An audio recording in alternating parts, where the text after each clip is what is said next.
بسم اللہ الرحمن الرحیم۔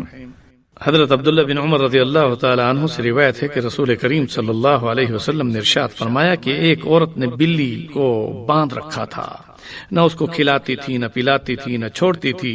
وہ بلی حشرات الارض کھا کر بھوکی مر گئی، تو اس عمل پر اس عورت کو جہنم میں داخل کر دیا گیا۔ اس حدیث مصطفیٰ صلی اللہ علیہ وسلم کو سننے کے بعد آپ ذہن میں یہ بات لائیے کہ بلی کو بھوک سے مارنے والی عورت کا انجام وہ جہنم ہوا۔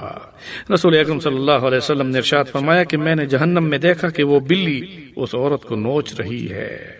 یاد رکھیں، جس طرح جانوروں پر رحم اور احسان کرنے پر اللہ تعالی کا انعام ہے، اس طرح سے جانوروں پر ظلم کرنے پر اس رب ذوالجلال کی طرف سے ایسے شخص پر برا انجام اور اس کے لیے سزا ہے۔ غیر موذی جانوروں پر ظلم کرنا حرام ہے۔ جب غیر موذی جانوروں پر ظلم کرنا حرام ہے تو پھر انسان پر ظلم کرنا کتنا بڑا گناہ ہوگا۔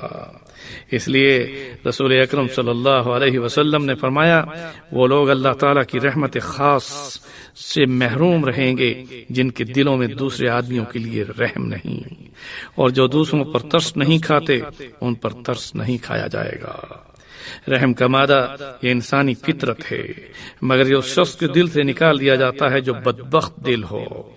سخت دلی، سنگ دلی بدبختی کی نشانی ہے۔ ظاہر ہے کہ سخت دل اور سنگ دل ہی اس کے دل میں رحم نہیں ہوتا۔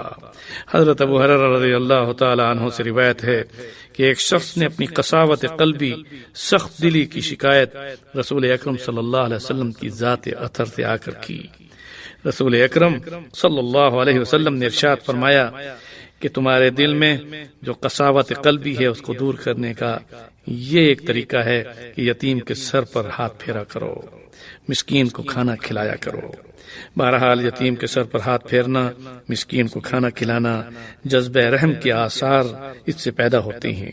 اس عمل سے انشاءاللہ اس کے قلب میں رحم کی کیفیت پیدا ہوگی۔ اور یہ بات ذہن نشین کر لیں کہ جو دنیا میں زمین والوں پر رحم کھاتا ہے، آسمان والا اس پر رحم کھائے گا۔ وما علینا الا البلاغ۔